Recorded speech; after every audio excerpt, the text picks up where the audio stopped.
আবু যর রাদিয়াল্লাহু আনহু থেকে বর্ণিত, তিনি বলেন, আমি একদিন নবী করিম সাল্লাল্লাহু আলাইহি ওয়াসাল্লামের সাথে মদিনার কালো পাথরের জমিনে হাঁটছিলাম। হাঁটতে হাঁটতে এক পর্যায়ে উহুদ পাহাড় আমাদের সামনে পড়ল। তখন তিনি উহুদ পাহাড়কে দেখিয়ে বললেন, হে আবু যর, এতে আমি খুশি নই যে আমার নিকট এই উহুদ পাহাড় সমান স্বর্ণ থাকবে। এ অবস্থায় 3 দিন অতিবাহিত হবে, অথচ তার মধ্যে থেকে একটি দিনারও আমার কাছে অবশিষ্ট থাকবে না। আমার কাছে যা থাকবে তা আমি হয়তো ঋণ পরিশোধের জন্য বাকি রাখব, অথবা আল্লাহর বান্দাদের মাঝে এইভাবে এইভাবে এইভাবে ডানে বামে ও পেছনে খরচ করব। এভাবে বলে তিনি বুঝাতে চাইলেন যে তার কাছে যা আছে তা তিনি 3 দিনের মধ্যেই আল্লাহর রাস্তায় দান করবেন। তারপর কিছু দূর চলতে চলতে তিনি আবার বললেন, প্রাচুর্যের অধিকারীরাই কিয়ামতের দিন সবচেয়ে বেশি নিঃস্ব হবে।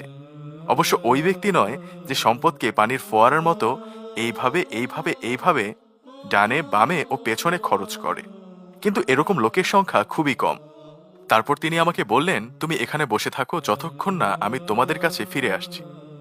আমি সেখানে বসেই রইলাম।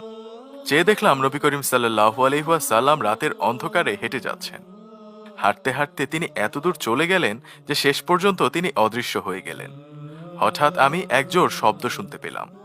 শব্দের তীব্রতা এত বেশি ছিল যে আমি ভয় পেলাম কোনো শত্রু হয়তো নবী সাল্লাল্লাহু আলাইহি ওয়াসাল্লামের সামনে পড়েছে। সুতরাং আমি সাথে সাথে তার নিকট ছুটে যেতে উদ্যত হলাম। কিন্তু আমার রাসূল সাল্লাল্লাহু আলাইহি ওয়াসাল্লামের কথা স্মরণ হলো, তুমি এখানে বসে থাকো যতক্ষণ না আমি তোমাদের কাছে ফিরে আসছি।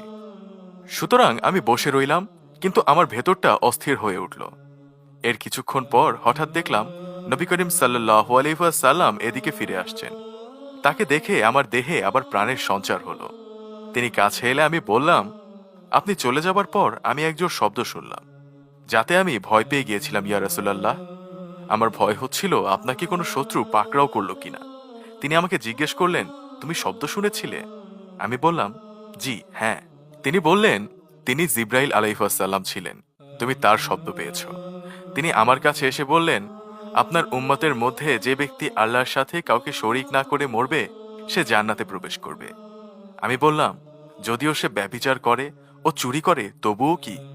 তিনি বললেন, যদিও সে ব্যভিচার করে ও চুরি করে এবং শিরক না করে তবুও সে জান্নাতে প্রবেশ করবে।